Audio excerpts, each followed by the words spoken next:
बिस्मिल्लाहिर्रहमानिर्रहीम, अस्सलाम वालेकुम। मेरा नाम शाम को सर, आप इसे देख रहे हैं मेरा यूट्यूब चैनल और फेसबुक चैनल। आज की ताज़ा तरीन खबरों पर नजरसानी डालते हैं और उससे खुलासा निकालने की कोशिश करते हैं। हमारा जो आज का मेन टॉपिक है वो सुप्रीम कोर्ट। आज समाअत थी परवेज़ इलाही की और हमजा शहबाज की सुप्रीम कोर्ट में। इसके बाद हम डिस्कस करेंगे आज की जो प्रेस कॉन्फ्रेंस थी हुकूमती इत्तेहादियों ने जो आज कॉन्फ्रेंस की है उसके हवाले से। इसके बाद हम तजिया करेंगे जरदारी साहब जो दुबई की तरफ रवाना हो चुके हैं। इसके बाद हम तजिया करना बेहतर समझेंगे आज की जो कोर कमांडर मीटिंग थी और समाअत का हल क्या निकला। जो आज सुप्रीम कोर्ट की समाअत थी उसका जवाब क्या आया, और इसके बाद कोर कमांडर्स की जो मीटिंग थी उस मीटिंग का जो मेन खुलासा था वो क्या था। शुरू करेंगे हम कल रात से। कल रात ट्विटर ट्रेंड्स चल रहे थे, हमारे खबरें मौसूल हो रही थी कि ट्विटर ट्रेंड चल रहे हैं और इतना नाजेबा अलकबात उसमें यूज़ हो रहे हैं सुप्रीम कोर्ट के ख़िलाफ़। जब उसकी एक्सप्लेनेशन मांगी गई तो पता चला कि 529 आईडीज़ हैं ट्विटर के ऊपर और उन सब के जो फॉलो किया गया वो मरीम नवाज़ की तरफ से किया गया फॉलो। मरीम नवाज़ उन्हें फॉलो कर रही थी। 12,000 ट्वीट्स की गई हैं जिसमें नाजिबा अलकबात, नाजिबा अल्फाज इस्तेमाल किए गए जो कि मैं यहाँ पे जो कि यहाँ अल्फाज में यूज़ करना मुनासिब नहीं समझूंगा। मैं कोशिश करूँगा कि वीडियो के आखिर में वो मैं चिस्पा कर लूँ, लेकिन मुनासिब नहीं है। खैर, इसके बाद अभी हम ये चीज़ें डिस्कस कर ही रहे थे। सुप्रीम कोर्ट के ख़िलाफ़ जो तनकीद चल रही थी उसको निशाना बनाया जा रहा था। इतने पता चलता है कि जरदारी साहब PK-3 के तहत के ज़रिए मुल्क छोड़ के दुबई की तरफ रवाना हो गए हैं। अब परेशानी बढ़ गई हमारे लिए भी कि खैर हो कि जरदारी साहब जितने बड़े मुहब्बी वतन हैं वो पाकिस्तान छोड़ के दुबई की तरफ रवाना हो गए। तो बातें हमारा सवाल था, उन सबसे हमने सवाल किए कि जरदारी साहब क्यों गए, क्या करने गए, कहाँ गए, वापस कब आएंगे। तो सवाल का जवाब एक ही था उनके पास कि अपने डिप्रेशन से थोड़ा आज़ाद होने के लिए वो दुबई गए हैं, रेस्ट करने के लिए। वापस इंशाल्लाह जल्द आ जाएंगे। मैं उनसे सवाल करता हूँ, इंसान की फितरत है कि जिस चीज़ से उनको मोहब्बत होती है उस चीज़ से अगर वो इंसान दूर जाए तो उसका दिल खटकता रहता है उस चीज़ को हासिल करने के लिए। अब ज़री बात है, हमारे जो आसिफ अली ज़रदारी साहब है उन्हें पाकिस्तान से इतनी मोहब्बत है, चाहे वो सिंध हो, चाहे हमारे पास पंजाब हो, और चाहे हमारे पास किसी भी हवाले से उनकी ज़रूरत हो या ना हो, मुहिब वतन के होने के तहत वो पहुँचते हैं। अब चौधरी शुजात हुसैन का घर देख लें, मोहब्बत थी उनको अपने पाकिस्तान से, मामलात का हल निकालने के लिए पहुँच गए उनके घर और हल करवाए सारे मामलात।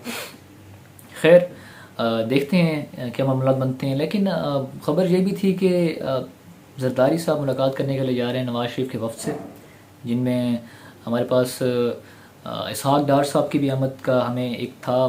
ख़बर उड़ती उड़ती थी कि वो मुलाकात में उस वफ़द में शामिल होंगे और मुलाकात करके जरदारी साहब दोबारा पाकिस्तान वापस आ जाएंगे। लेकिन ये सिर्फ खबर है, इस चीज़ की जैसी ही कन्फर्मेशन होती है मैं आपसे लाजमी डिस्कस करूँगा।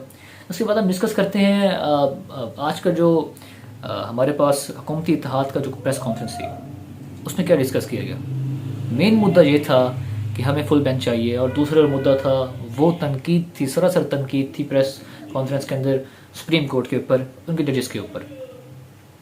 चलें, मैं मानता हूँ कि जितने भी फैसले होते हैं जजेस के कोई ठीक नहीं होते, तो फैसलों पे आपका जो तंज है, तंजीर लहजा करना बनता है और सवाल उठाना बनता है, लेकिन जजेस के ऊपर, सुप्रीम कोर्ट के ऊपर तंज करना या सवाल उठाना नहीं बनता। खैर, आज उन सबके जो रंग थे फीके फीके लग रहे थे। मरीम नवाज़ साहबा के फजल रहमान साहब मौजूद थे और बिलावल भुट्टो साहब मौजूद थे। जरदारी साहब क्योंकि दुबई थे बहुत मौजूद नहीं थे वहाँ पे। इतने में एक मौसूफ बैठे हुए थे वहाँ पे ANP के, मैं उनका नाम लेना मुनासिब नहीं समझूंगा यहाँ पे। ऑन एयर नेशनल TV बैठ के वो इमरान खान को ठिकाने लगाने की बातें कर रहे थे कि इमरान खान को ठिकाने लगाने का वक्त आ चुका है। अगर इमरान खान को ठिकाने ना लगाया गया तो हालात और कशीदा होते चले जाएंगे। खैर, अब जब और एयर बैठ के नेशनल TV पे अपनी सुप्रीम कोर्ट को निशाना बनाते हैं और जब फॉर्मर प्राइम मिनिस्टर को निशाना बनाते हैं, तो आप क्या अक्कासी करते हैं अपने मुल्क की कि आपका एक इदारा अपना दिफा नहीं कर पाया, आप उनके खिलाफ बातें कर रहे हैं। वो इदारा जो सबके दिफा का ज़ामिन है, और आपका फॉरेन मिनिस्टर जहाँ पे सेफ नहीं है, जहाँ की बातें होती हैं कि उसको ठिकाना लगा दिया जाए, तो और आम आवाम वहाँ पे किस तरह रहेगी। खैर, ये मामला चलता रहा। इसके बाद हमारा जो मेन टॉपिक था वो था आज समाअत थी परवेज़ इलाही साहब की और हमजा शहबाज साहब की। समाअत जारी थी। आज हम सब इंतज़ार में थे, मुंतज़िर थे कब फैसला आता है। फैसले में वहाँ समाअत में आज इरफान कादिर कल से सुप्रीम कोर्ट के लहजा उनसे बहुत सख्त है। आज सवाल भी बहुत सख्त किए गए उनसे, और आया कि हमें, हालांकि आज जो डिस्कस होनी चाहिए थी वो ये होनी चाहिए थी कि परवेज़ इलाही साहब को वज़ीर आला बनना चाहिए या हमजा शहबाज साहब को अगला वज़ीर आला बनना चाहिए पंजाब का। इस डिस्कशन से हट के जो आज की डिस्कशन कोर्ट में हुई वो ये थी कि हमारे पास फुल बेंच होनी चाहिए।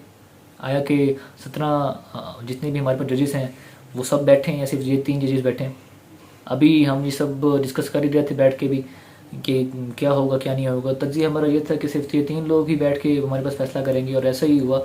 शाम को जब फैसला आया तो जजेस बहुत भरम हुए। सुप्रीम कोर्ट के जितने भी हमारे पास अदलिया के जजेस थे उनका कहना यह था कि इस चीज़ का फैसला हम बखूबी जानते हैं किसने करना है, और हाँ अगर आप अपनी मर्ज़ी से करवाना चाहते हैं तो हम आपकी मर्ज़ी से ये कर देते हैं, लेकिन मर्ज़ी आपकी होगी। इस पर कहना यह था कि इरफान कदर साहब का नहीं हमारी मर्ज़ी नहीं, और आपकी मर्ज़ी चलेगी, आप हमारे मोहतरम हैं और मैं आपको 2 दफ़ा मोहतरम करके बुलाऊँगा। ये उनका जवाब था। इससे हट के जो दूसरी बात ये थी कि जिस साहिबान ने ये फरमाया कि अगर आप चाहते हैं तो हम सितंबर तक फुल जज बेंच बिठा सकते हैं, और इस चीज़ का हल सितंबर को ही निकलेगा अगर आप फुल बेंच मांगते हैं तो अगर सितंबर तक हम इंतज़ार करें, जो मैशत पहले 3 महीने में इतना डूब चुकी है वो अगले 2 महीने में कहाँ पहुँचेगी, इस चीज़ को हम बर्दाश्त नहीं कर सकते। हम एक दिन भी और इस चीज़ का इंतज़ार किए बिना हम इसका फ़ैसला देंगे, और मुझे लगता है कल तक इंशाल्लाह इसका फ़ैसला हमारे सामने होगा। और परवेज़ इलाही साहब जहाँ तक मुझे लगता है कि कल परसों तक वज़ीर आला की ओथ ले लेंगे, हलफ ले लेंगे, हलफ बरदार हो जाएंगे वो। इसके बाद हमारे पास जो चीज़ें देखने को आई, हमारे पास फवाद चौधरी साहब ने आज प्रेस कॉन्फ्रेंस की शदीद मजम्मत की उन सब की बातों पे। मरीम नवाज़ ने जो आज अलकाबाज उसकी सुप्रीम कोर्ट के ख़िलाफ़ उन्होंने कहा कि कॉन्टेप्ट ऑफ कोर्ट कर रहे हैं, इन्हें नहीं मालूम आगे कुआं है पीछे खाइए पीडीएम ऑफ कहाँ जाएगी, इन्हें खुद भी नहीं मालूम, बहुत परेशान है ये लोग।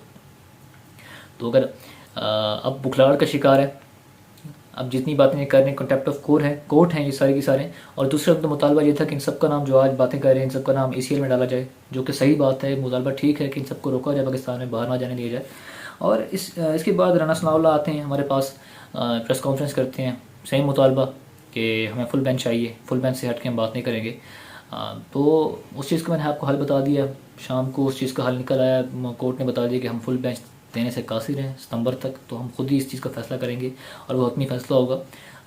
और उनका कहना यह था कि जिस दिन हमने इमरान खान को उतारा था तब आप शहनाइयाँ बजा रहे थे, मिठाई बांट रहे थे, तो आज भी तो वही हम लोग वही जजेस हैं। तो आज आपको क्या हमसे क्या सिक्योरिटी इश्यूज़ हैं कि हम आपके ख़िलाफ़ कोई फ़ैसला देंगे? अगर फ़ैसला हम गलत भी देते हैं, फ़ैसला अक्सर गलत हो जाता है, तो उस चीज़ को मानना आपका फ़र्ज़ है। चले ये अलग बात है, इस चीज़ के हम चलते अभी बैठे होते हैं, ये चीज़ें देख रहे होते हैं, ऑन एयर चल रहा होता है, कोर कमांडर्स की मीटिंग बैठ जाती है, हम सब परेशान हो जाते हैं कि नरम मुदाखलत शायद स्टार्ट हो गई है। लेकिन खैर हमें ये वहाँ से जो न्यूज़ मिलती है कि सिर्फ जो चीज़ें थी उसमें सिक्योरिटी इश्यूज़, जो बॉर्डर्स के इश्यूज़ हैं जिसको हल करने की बातें वहाँ पे की गई कोर कमांडर की मीटिंग में। नरम मुदाखलत भी नहीं की जा रही, लेकिन उम्मीद काफ़ी कि नरम मुदाखलत बहुत जल्द होने का खदशा हमें ज़ाहिर होता है। इसके बाद हम बात करते हैं डॉलर्स की। डॉलर इस वक्त परवान चढ़ चुका है, आज दोबारा 3 रुपये डॉलर मज़ीद महंगा हो चुका है। अगर इस तरह मईशत और माशी हालात रह गए, सियासी बहरान रहे, इस तरह चलता रह गया तो डॉलर दिन रात बढ़ता रहेगा और महंगाई ज़्यादा से ज़्यादा बढ़ती रहेगी। पता नहीं पाकिस्तान श्रीलंका की तरफ जा रहा है या इसको बचाने वाला वो कौन सा शख्स होगा जो श्रीलंका के हालात जिस तरह हो गए उससे बचा के सीधी राह पे चलाएगा। हम सबकी दुआ है कि पाकिस्तान बेहतरी की तरफ गामज़न हो, इंशाल्लाह वो दिन बहुत जल्द आएगा। और आखिर में मैं डिस्कस करना चाहूँगा सिंध इस वक्त पानी पानी हो चुका है।